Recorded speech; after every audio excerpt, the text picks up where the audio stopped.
En we zijn hier op mijn zorgboerderij, de Eek. En ik ga je Marketjana kei. En al 10 jaar lang doe ik dat hier met een heel team van mensen met een beperking. Hoe is dit ooit begonnen? Dit is ooit begonnen omdat wij een melkveehouderij hier en mijn man is overleden 12 jaar geleden. En ik ben hier weenblum met de baan. Nou, melken we eigenlijk geen optie met jouw lietse baan. En wij vangen hier altijd al jongens op, werd iets mee weer. En toen dacht ik, nou, dan ken ik eigenlijk misschien mijn beroep van meidje. In Nederland is het eigenlijk heel normaal dat wij dingen als een zorgboerderij, een zorgkwekerij en zorginstellingen met meestal een werkje vinden. In Boetenland is dat net zo, hè? Nee, ik zou tenminste net weten welke land dit concept zou hebben. Ik denk dat het wel specifiek voor Nederland is, maar er wordt wel een heel soort nationen vanuit het Boetenland. Nou, doe je dat, hè? In welk land doe je dat? Wij zijn bezig met de opzet van een zorgboerderij in Oeganda voor zwerfvampjes. We zijn er een periode mee bezig. Mensen hebben daar ontzettend hard werken. Ze zijn intussen verhuizen naar een plot boeten Kampala. Daar staat hun eigen huis. En daarnaast staat al een hinnenstal met 2000 hinnen. Daar hebben ze nou het eerste jaar mee draait.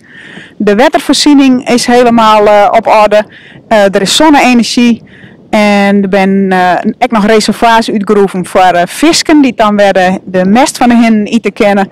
En dus er is al een hele protte werk gebeurd, maar er moet nou nog een tehuis bijgebouwd worden. Ja, en dat kost het vanzelfs een hele prutte geld en daar zie je nou een actie voor ondernemen, hè? Dat is alweer op 30 augustus. Popcorn Dokkum treedt op. Er komt een djembe-groep met een Ghanese leider.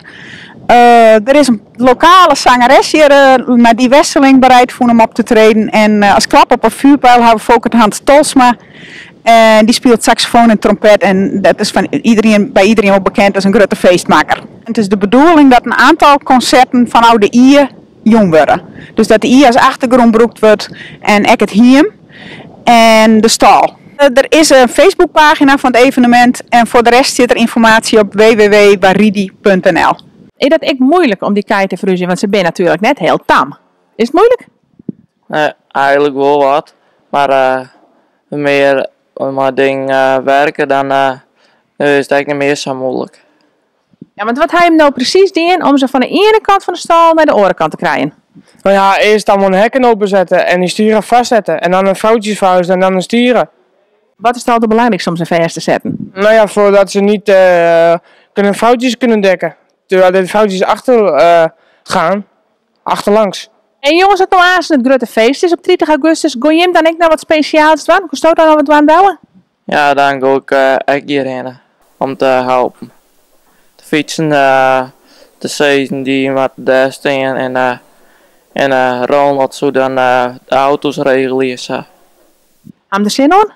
Ja. En was het nog zelf naar mij, jongen Hazen? Nee.